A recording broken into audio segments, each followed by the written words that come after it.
Thanks for staying with us. This morning, we're going to be discussing the evolution of church doctrines. Growing up, many of us have seen, heard, observed, and seen various church doctrines that we were raised with. And as we're growing up to become adults, some of these doctrines have changed in our faces.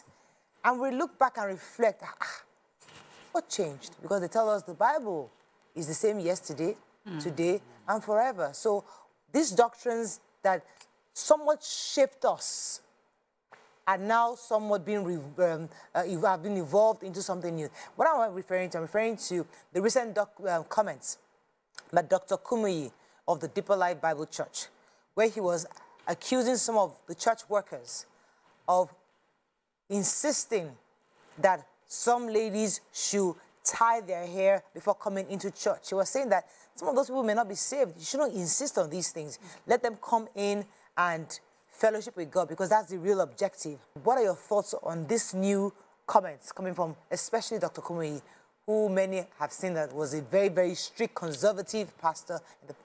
Yeah. So for me, I was shocked. I was shocked because growing up, I think our own generation were the ones that saw real life, you know, just the doctrines, the doctrine of Deeper Life Church in action. We knew of our friends who, you know, would not interact or associate with you because you were not from that particular church and you dressed a certain way or you spoke a certain way. And I remember also a few girls that, for me at the time, I felt they seemed unhappy because as young girls, you know, you'd want to dress and go out and just be excited. I'm not talking of doing bad things, just be a normal human being. But they seem a lot more conservative. I'm as conservative as I am, but these people were even extra conservative. And they didn't do it like they were happy about it, you know. I used to say about them that they always seem angry. And I felt that because you are not allowed to just be your natural self, in a good way, but just your natural self, this could impact you. And so I'm sitting down right now, I'm thinking, if I were in their shoes and I heard this, right, I'll be upset about it. I'll be upset because it took something away from me, and I believe at the time I was doing it for God. So you know how it is. Yes, this is a sacrifice I'm making for God, and now today I'm hearing that I didn't have to make that sacrifice. So doctrines are just rules, guiding rules that various sects could choose to have.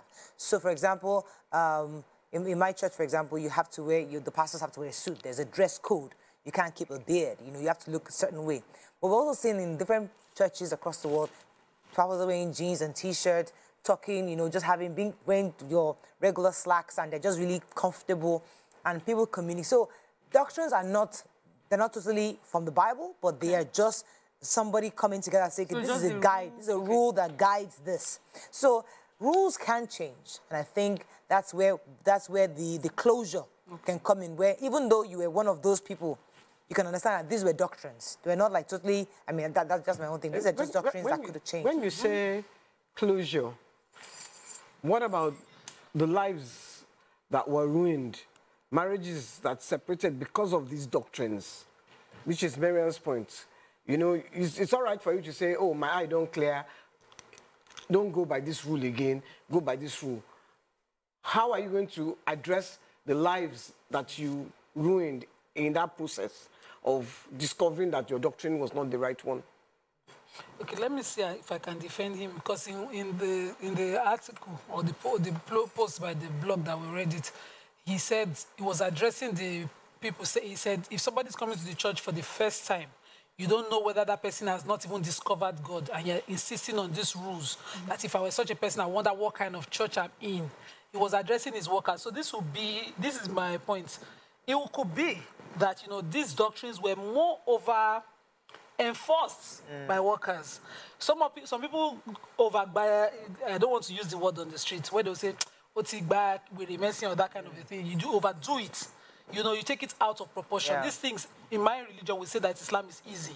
For most of us who enjoy it, we find it easy. But for those who, it toughens their life, they become a problem onto family. They are, you know, harsh, they are suspicious, they are unnecessarily judgmental, and a lot of all those things. That is totally unreligious from Islam. So I would use this same point to make point that it could be those people who were giving church was who were overzealous, who wanted to overdo it.